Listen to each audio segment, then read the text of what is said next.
Hello, this is First Fire Non-Assault Move. Welcome back to the 48th episode in the War in the East series. Let's get a situation report. It's the third week of March, and there's been snowfall across all three Soviet zones. The format of this video will be similar to the last two. We will have a situation report of the moves and attacks for turn 92. Then we'll watch the Soviets execute their turn. Then we'll do more moves and attacks for turn 93. And then we'll execute the Soviets' turn for turn 93. Let's start with Army Group North, Tallinn region. We drove back some of the forces that conducted an amphibious landing, and we're still encircling Tallinn. Show you here. We attacked here, and we did force them. Well, they did hold, but we did. Oh yeah, they were right here, and we forced them to retreat back. Two rifle corps were forced to retreat back, so that's good. It looks contained, this amphibious landing, and Tallinn looks a little weaker. We will continue to try and reduce Tallinn and destroy the forces here. We were unable to destroy these 6 corps. They probably had really good supply, and also they had fort level 2s in both of these locations. And we are attacking in the snow, so our combat power is not the greatest, and they are holding out. There's a lot of Soviets. There's roughly 25 to 30,000 personnel in each of these corps. So we're looking at 90,000. Geez, really about 180,000 troops here. Well, at least from previous encirclements when we forced Soviets to surrender. Maybe less now after being attacked, but still haven't been able to destroy the Soviets here. We did manage to gain a couple more hexes towards Leningrad. We pushed the 57th Panzer Corps and some supporting infantry to take these hexes. We are surprised that they conceded these hexes. However, we came adjacent to some very strong Soviets holding a defensive line here, and we're gaining ground along this rough terrain, this hilly ground, rugged terrain that the Soviets are digging into. Soviets look like they are really committing significant forces to the defense of Leningrad at the expense of other locations. However, they have made a bit of a comeback as far as troop count. Their lines are more dense with Soviet concentrations in certain parts of the front, which is annoying and discouraging. However, 1943, we will destroy as many Soviets as we can, and we're going to continue to destroy Soviets until there aren't any left. That's the plan. We'll see how it works out. The progress towards Leningrad is going to be slow, very difficult. Soviets very strong. Unless we accomplish something dramatic in other regions along the front to force the Soviets to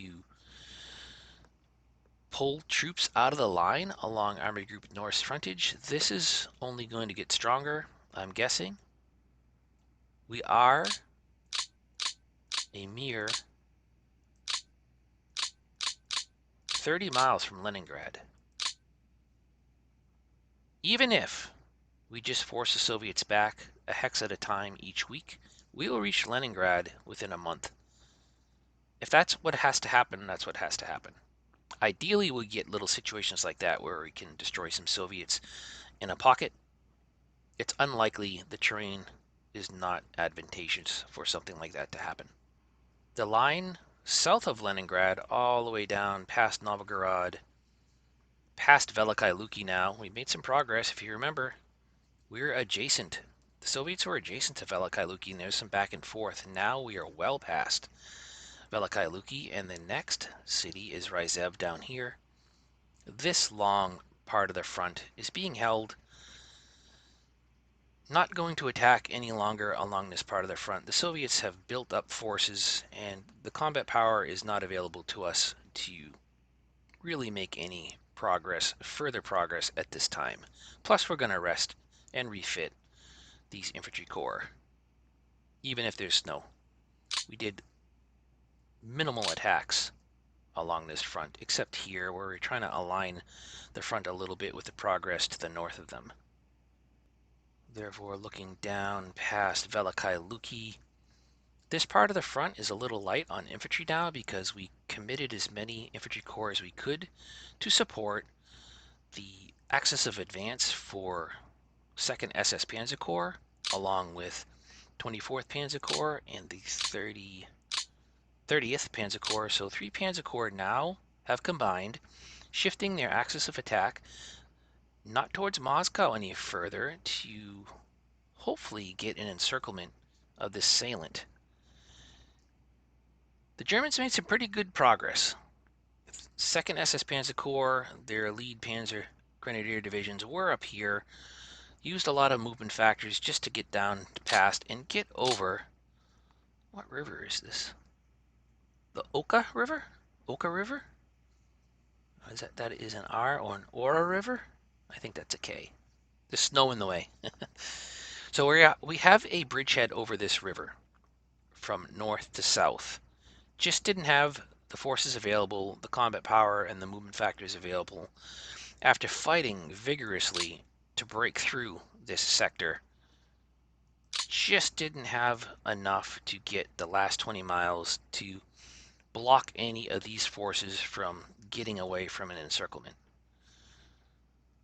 A lot of expended effort, a lot of fuel burnt, very ferocious fighting all through here just to break out.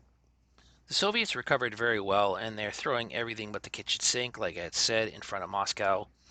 So rather than run into a wall with a very weary force that's low on supply, exhausted, we shifted our axis of advance and now are trying to get an encirclement. However, speaking of exhausted, 57th and who else was with you? The 14th, 57th and 14th, they've been paired up for a while now. They just didn't have the combat power, fuel supplies, movement factors to get a bridgehead over this river. The Soviets just were very dogged all throughout here. So this is a failed attempt in the southern arm of the pincer. Just couldn't get there. It's going to be hard for the Soviets to escape completely. They have forces all the way down here. They are in zone of control, but I imagine they'll at least get close to getting across this river right here and get away. If there's mud, I don't know what the Soviets will do. If there's mud, I imagine they will withdraw. We kind of are goading them with a very light front and right on this part of the pocket. Maybe they would want to take advantage of these forces here, but I doubt it. They've been withdrawing pretty rapidly at any sign of trouble, and this is definitely signs of trouble.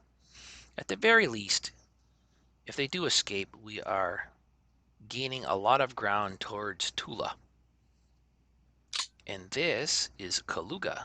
So that Kaluga will fall, and more than likely Tula. If not, while snow remains at the break of good weather when the spring and summer offensive starts. This will be the primary action for next week. Should there be snowfall, almost everywhere else we are going to rest and refit and recover, shed some of that fatigue, get supplies in, get fuel in, get ammo in, get replacements in, and get prepared for a spring and summer 1943 offensive. South towards Arel, holding in place, holding in place. I was feeling it this turn. I feel exhausted. It's been a long winter offensive. So much has happened since December started. The snow started in December. We made it, pushed a little past Arel, holding a line on the other side of the river here, pushing, getting some breathing room around Kursk. Really from this effort to have an encirclement, Arel, past Kursk, past Belgorod, past Kharkov, just holding the line, resting and recovering. And that will be the case regardless if there's mud or snow for the next turn. Didn't attack very much through here. We have put in place 3rd Panzer, and it's 37th Panzer. There are two Panzer Corps. Yeah, 39th, 37th, and 3rd. So there's three Panzer Corps here up against a line. We didn't do any attacks. We're resting and refitting, gaining some fuel. If we don't attack next turn, that's fine. We'll rest and refit. Probably probably into mud season. Don't expect any offensive operations right now. I'm not planning on it. The design behind that is to have this group of Panzer Corps and this group of Panzer Corps break through to the north and the south and get in a small encirclement here, just to rupture and shred the Soviet front from Kursk, Kharkov south, where they are lightest in troop density. One offensive action, should there be snow, will be to get a bridgehead over this river in preparation, shaping operation for an potential encirclement here. These forces just came online against the river as well as here. Oh, did we take? Yeah, we took Voroshilovgrad this turn. Yes, we did. They were defending with only a Guards Tank Corps and a Rifle Division, and they were kind of banged up. So we attacked, we brute forced attacked and took it rather than getting around it and besieging the city and waiting and potentially having mud next turn, and they'll be able to easily reinforce and this front will become static. We got it out of the way. And now we have Voroshilovgrad, another objective in German hands. No further progress towards Rostov. The line's pretty thin. These infantry corps are very depleted, very exhausted from having fought viciously all the way down here in the Crimea region, marching all the way up, fighting through here, and now finally reaching this part of the line where they're about 30 or 40 miles from Rostov, resting and refitting. Even if there's snow next turn, they will not attack either. I'll probably leave them there. Yeah. And these two infantry corps held out as well. So Soviets are being stubborn. Let's look at the Romanians. Aha! Romanians having some progress. The Romanians valiantly tried to take Simferopol, a little town here. This was a very important town during the events leading up to the siege of Sevastopol, if I remember correctly. However, the Soviets held strong. We're having a little more success here, have forced the Soviets to withdraw a few times, and we will press on until we reach this neck of the Crimea. Take a look at losses real quick before we go on to next turn. 33,000. Yes, the Germans' past two turns, offensive operations, are taking a toll. Over 100 tanks. We finished off, I think it was at least one little pocket that we had. Yeah, we got some surrenders here. Captured 47,000, contributed to this number here. And another 650 tanks, almost 40,000 at this point. Rough going, rough fighting for the Germans, getting the last bit of territory before mud comes in, and we're going to take an operational pause for sure. It's been an epic, brutal winter offensive. I think we're ready for next turn. I am going to spare you all the bombing runs. I'll probably cut some of that out, so it save about 5 minutes of the video content is just bombing, so we'll cut that out. But any attacks, any significant moves the Soviets do, will definitely capture on camera. This is interesting, landing here. What else do they have up their sleeve? Couldn't reach his partisan. We did rail those two infantry corps up here. We attached them to 3rd Luftwaffe Field Corps because we're really strapped out. A lot of our infantry corps are taxed with 5 to 6 divisions under their command. We're low. We could definitely form another infantry corps or two. That would be great. But they will contribute to destroying the Soviet forces around Tallinn once and for all. We do have another pair of infantry divisions. Those are going to Army Group Center. And I want to point out something interesting. Historically, I didn't notice this until I was clicking around, assigning our infantry corps to our Army headquarters. We have Army Group A, and there's an Army Group B. These two army groups have formed, so that will take some administrative stress off of the other Army Corps that are here, distribute some of the command and control amongst the Army Corps, Army headquarters. All right, so I think that's about it. Let's hit next turn. Oh man, almost. This would have been incredible had we been able to pull it off.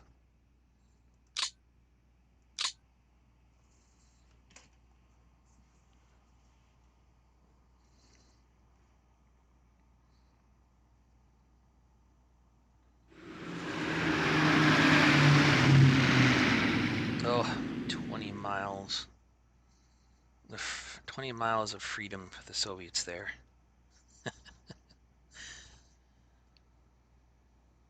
I am just feeling it. I just know there's going to be mud next turn.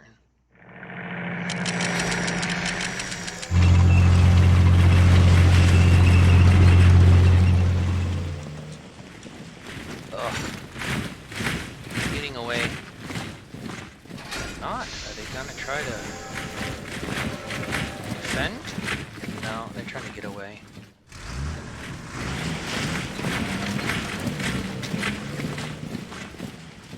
That SS Panzer Grenadier Division is a little alone. Oh! They're not rendering all the counters to date. No, they're trying to get out of dodge. They might be able to capture a decent amount. Oh boy, they are running over each other to get out of harm's way. There we go, Tallinn. Back in action. Offensive operations. Tallinn.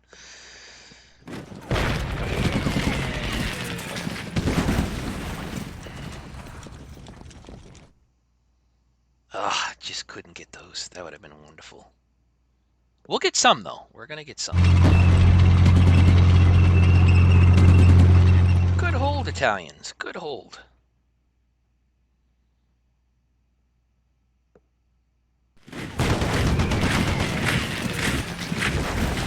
Coming across the river. Attacking our Axis miners.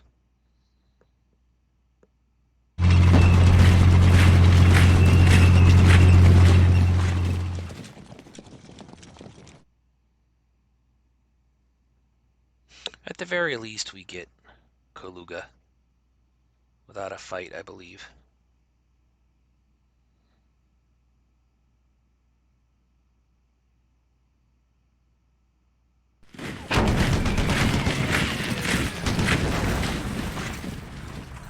Aha!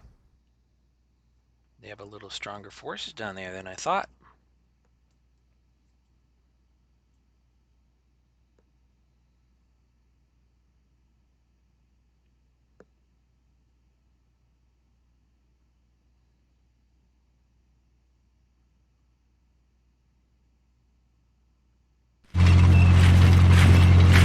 Here come the bombs.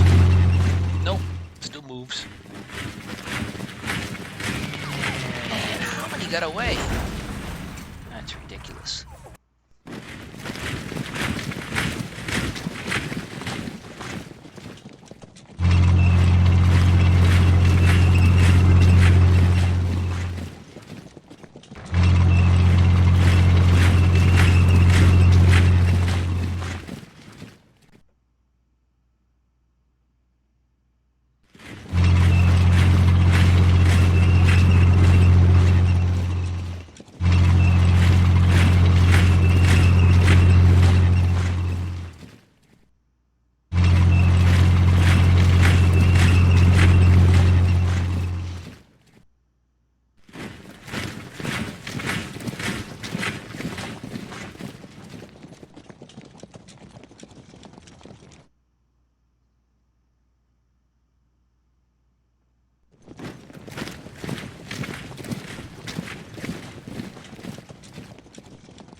what is it gonna be?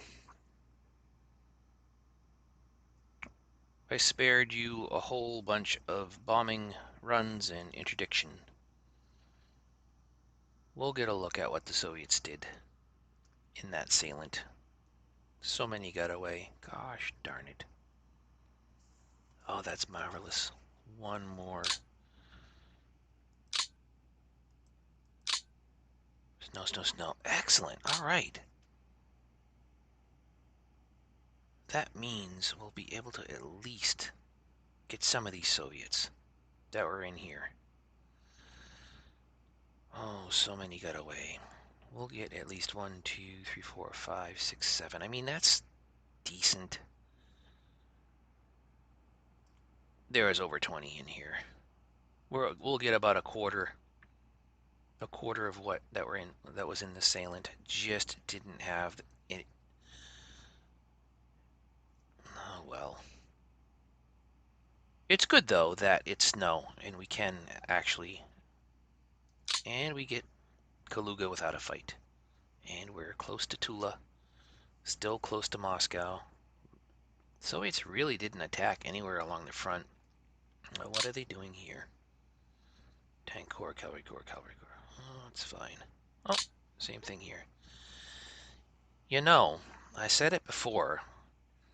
Those factory workers that are sweating, working 24/7 to produce tanks for the Soviets, tank commanders are not doing them any favors.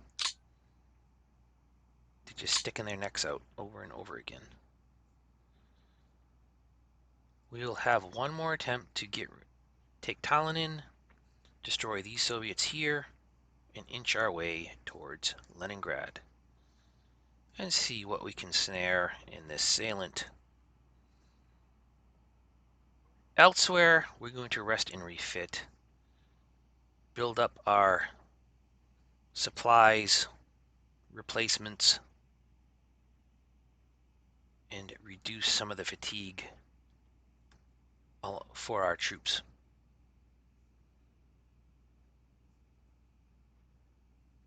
Excellent. Not much change here. Kaluga, very good. What does Kaluga look like for map information? Kaluga is not even only 7 manpower. It's not an industrial city. I thought it would be. That's all right. Take it away from the Soviets. Some more victory points for the Germans. Close to Tula. Ooh, Tula is nice. Armaments production. Definitely want to take Tula. Still a river to get over, though. We do have a bridgehead over it, at least this little land bridge here, to threaten Tula. And we'll get across. We're across in a few spots here. We're going to look to arrange our Panzer Corps for 1943. No point attacking further east. Soviets are developing a pretty strong line here, if you can see that. Just polish off what's in here, rest and refit, and get ready for 1943. Very good. I will be back after moves and attacks, and we'll get a situation report, watch one more Soviet turn, and that will be the video. I'll be back. All right, I'm back. Moves and attacks complete. Let's get a situation report. I have to preface any opening remarks with I am a big fat liar. I didn't rest and refit as many troops as I wanted to. I did conduct some very vigorous offensive operations in certain sectors along the front, which we'll get to. But large stretches of the front, we did rest and refit our infantry divisions mostly, and we set aside at least 2 Panzer Corps to get rest and refitted, and I relocated one of them, which I'll show you, and I'm potentially relocating a second. Let me get that out. I am thinking of relocating a second for future ops, future planning for 1943 spring and summer offensive, which we'll get to. Let's talk about Tallinn. We finally had some successes. We pushed back the amphibious landing. We were able to rout a Rifle Corps and retreat another Soviet formation into Tallinn, and we now have plussed up these forces, these besieging forces, with 2 strong infantry divisions, and I'm confident now we will take Tallinn. And if we move over a little bit to the east here, along the Leningrad front, we conducted more attacks, inching our way towards Leningrad, and we occupied these 2 hexes, and we pushed back the Soviets as well, and occupied this hex. On the second attack, routed and retreated. Very good. Getting closer, getting into better position to continue the grind towards Leningrad. And what I'll point out here is, although the Soviets are very strong, the German forces are equally as strong, if not stronger. So the Soviets are not attacking. They are merely defending. So all this combat power of theirs is purely on the defense. So we have the initiative and we will continue to attack. Finally, we forced 3 Soviet corps to surrender, one of them guards. Finally, and then lo and behold, I moved into this hex and I discovered 3 more Soviet corps with their backs to Finland on this tiny stretch of land with ridiculous defensive values. I don't know how they're getting supplied. Maybe they're getting supplied from Leningrad and some Soviet naval forces. I don't know. And these 3 Soviet formations held out again. But next turn, even though we're going to be attacking across a river during as part from this hex, we'll at least have an attack surface of 3 hexes and try to gang up on these 3 Soviet division corps and force them to surrender as well. Where I wasn't a complete liar about giving our troops a rest and refit, really from south of Leningrad down past Novgorod, we go all the way down to Veliky Luki, and then we go down all the way to Ryzev, and then even Vyazma.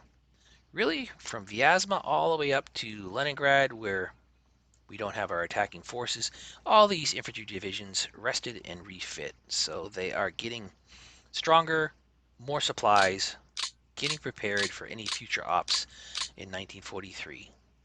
So I didn't go back on my word. A lot of these infantry divisions got a break. If we look at Ryzev and Moscow, any further progress has been halted as we stripped infantry corps to support the attacking Panzer Corps around Kaluga, which we'll get to in a second. Moscow still believes 60 miles away, and no further progress planned at this point. We're more than likely going to try to tackle Moscow from a different angle, a different axis of advance, rather than going straight forward like we are with Leningrad.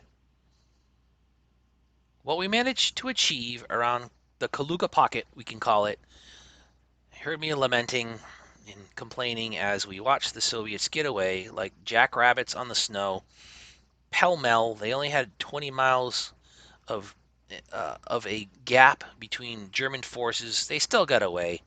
Ridiculous amount got away. They moved so fast, and now there's only about 9 formations in here.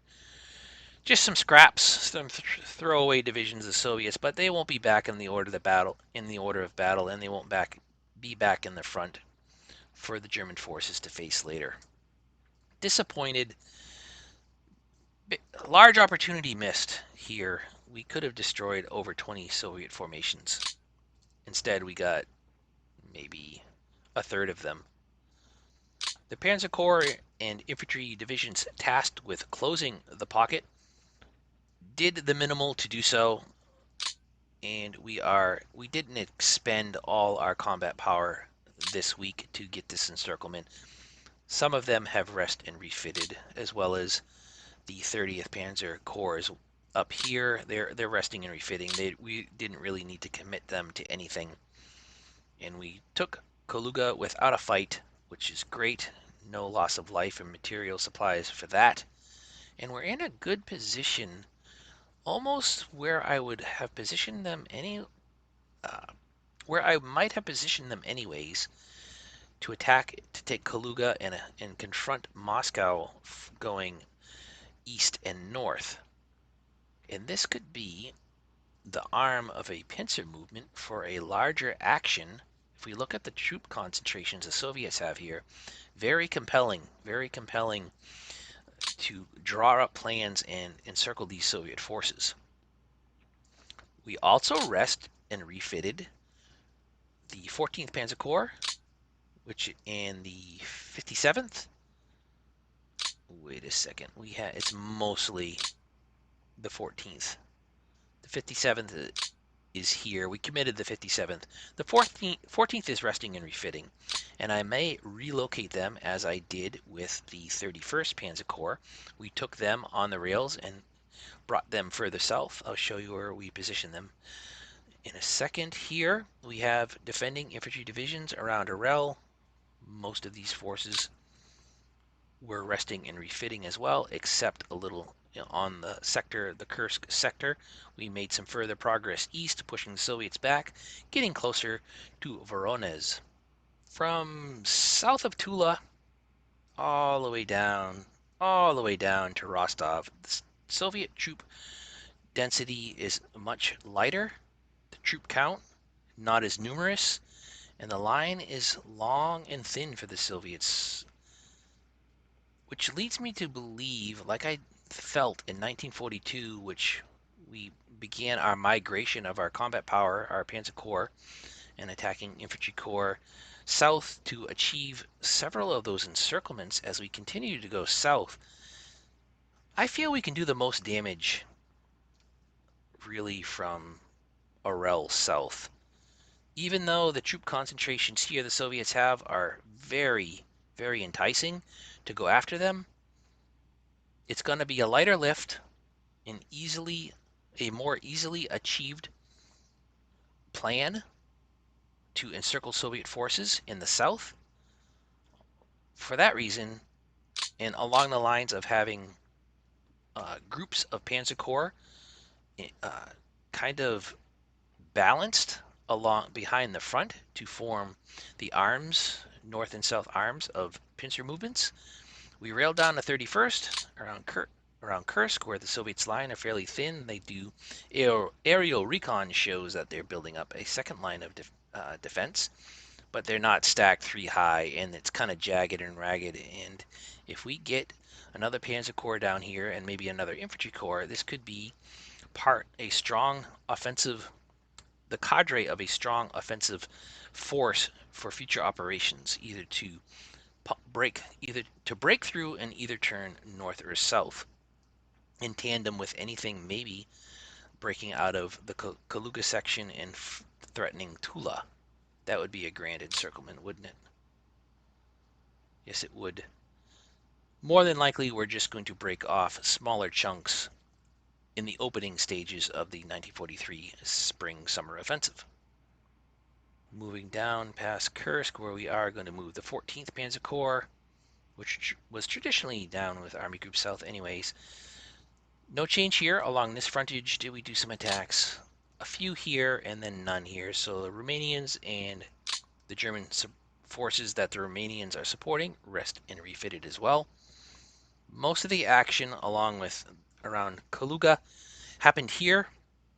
We did break out and form a bridgehead over, what is this river? What is this? The Torets? Could that be the Torets River? Where the Donets flows? Is this still considered the Donets, maybe? Well, we achieved a bridgehead over the river, attacking with our infantry, and then we poured in the 36th Panzer Corps, the 39th Panzer Corps, and attacking from the north, we poured in the 3rd Panzer Corps. And there's one more here. 3rd, 39th, 36th, all attacked. We didn't commit the 38th. They remained in place. It's a lighter. Oh, we did. Actually, yeah, that was just to strengthen this line, this inner perimeter against the Soviets. We did commit one of the panzer divisions. So these Panzer Corps did not get any rest. No refitting, no resting, no fatigue reduction for these forces here. These infantry divisions and infantry corps here did not attack, just holding the line. More attacks took place here where we ruptured the Soviets' line, pushing forward with our strong infantry divisions. They didn't do anything last turn, so they got a little bit of a rest, and we committed an additional infantry corps to press towards Rostov, which is the 20th Panzer Infantry Corps. Overall, some minor successes for the Germans this turn, a failed opportunity to the north, and some scrap divisions in here that Soviets probably won't blink missing them, but these Soviet forces will be off the table. The ones up north will be off the order of battle, not facing off against the Germans on the front any longer, and this Taganrog is holding out like Talonin. We were not able to roust them out of there. We did another attack. We did reduce their fort level a fraction, lost a lot of troops in the process. These Soviets in these, with their backs to these water bodies, are really putting up a stubborn defense. Again, how are they getting supplied? How are they so strong still? Must have started out very well supplied, and those supplies are not dwindling too much, even in the face of our onslaught. Lest I forget, let's not neglect the Romanians, who have made some significant progress, isolating a Soviet corps here and pressing towards airfields. Our cavalry divisions just didn't have the movement factors to get in amongst all this aircraft. That would have been great. They're more than likely going to displace and get out of harm's way. But the Romanians are doing pretty well in here in the Crimea, and we're going to continue to put the pressure on the Soviets. We are ready for next turn. Will there be mud next turn? Let's find out. And I will spare everyone from all those bombing runs and those reconnaissance or interdiction runs as well as we go through the Soviets' turn. Oops. That's not what I wanted to do. What was that? Oh. Phew. Okay. What response will the Soviets have? Will they attack? Will they make me a liar and attack in the Leningrad sector, Leningrad front?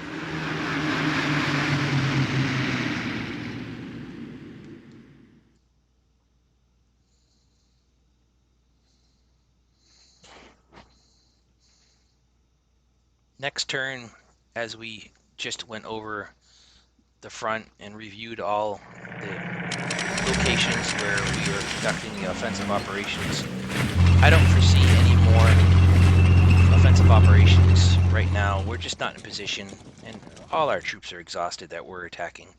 I don't want to say we won't attack, but we will attack a lot less than we did last turn for this upcoming turn, turn 94, which will be the first week of April, maybe. Mud is imminent. The Germans need to rest and refix. Mud won't be so bad. The only thing about a mud turn would be the delay of destroying the Soviets that are within the pockets.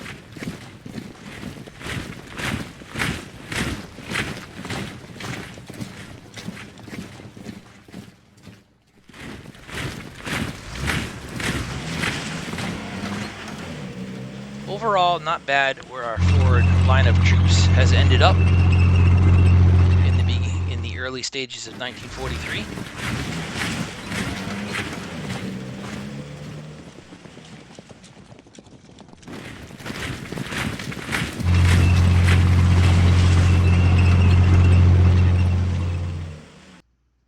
It's a lot of Soviets. They don't like us that close to Moscow.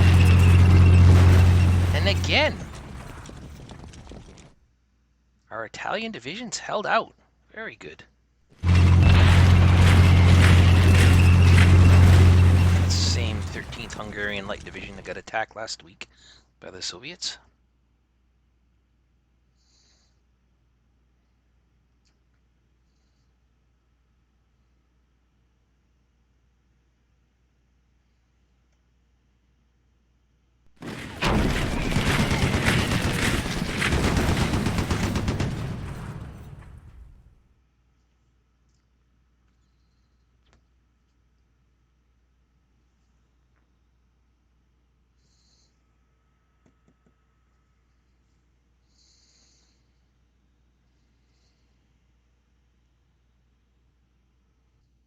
And the Soviet turn has completed. There were a whole bunch of bombing runs, a whole bunch of interdictions and Soviet moves that nothing of significant to report.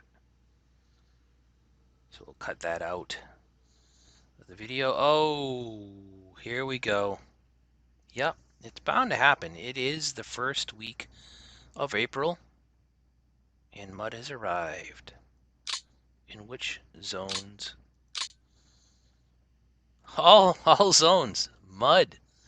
Offensive operations will officially cease with mud.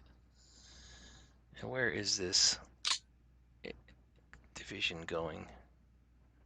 And where is these three? They're trying to get out. I guess I got to seal them up a little better. Trying to get out of Dodge wherever they can. Mud.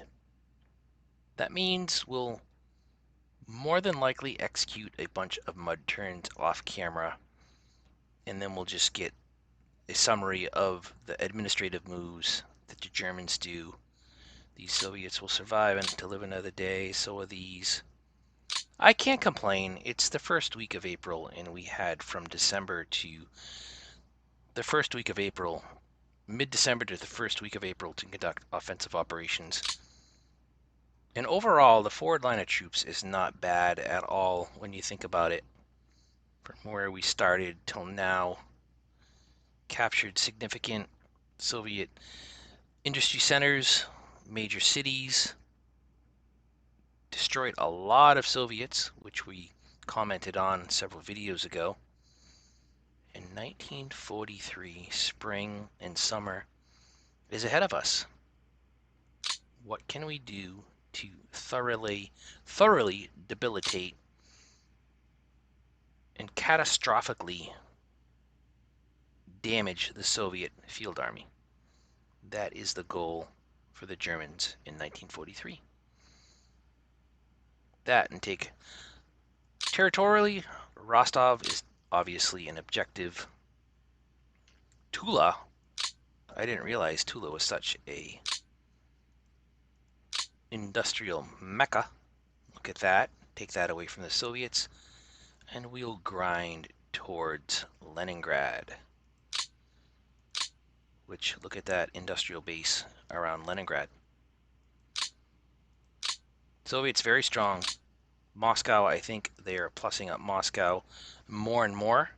When we had some SS Panzer Grenadier divisions, motorized Panzer Grenadier divisions on pointing axis of advance to the heart of Moscow. I think that frightened the Soviets.